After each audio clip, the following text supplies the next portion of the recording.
राष्ट्रवादी काँग्रेस अजित पवार गटात मोठी खळबळ उडाली असून सोलापूरच्या राजकारणात मोठी उलथापालथ होताना दिसत आहे. अवघ्या 4 दिवसांपूर्वी मध्यरात्री भाजपमध्ये प्रवेश केलेल्या 2 माजी नगरसेवकांच्या घर वापसीसाठी हालचाली सुरू झाल्याने राजकीय चर्चांना उधाण आले आहे.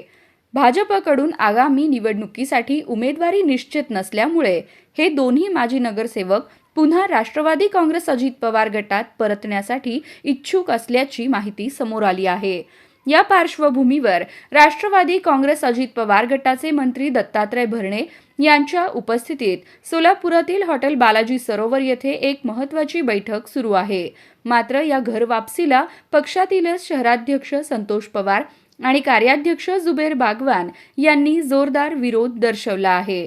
या दोन्ही माजी नगरसेवकांना पक्षात प्रवेश दिल्यास आपण आपल्या पदाचा राजीनामा देऊ अशी आक्रमक भूमिका या दोन्ही नेत्यांनी घेतल्याची माहिती मिळत आहे.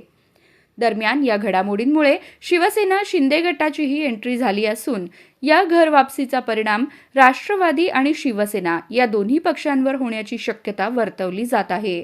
आता या संपूर्ण पेच प्रसंगातून मंत्री दत्तात्रय भरणे कोणता तोडगा काढतात याकडे सोलापूरच्या राजकीय वर्तुळाचे लक्ष लागले आहे.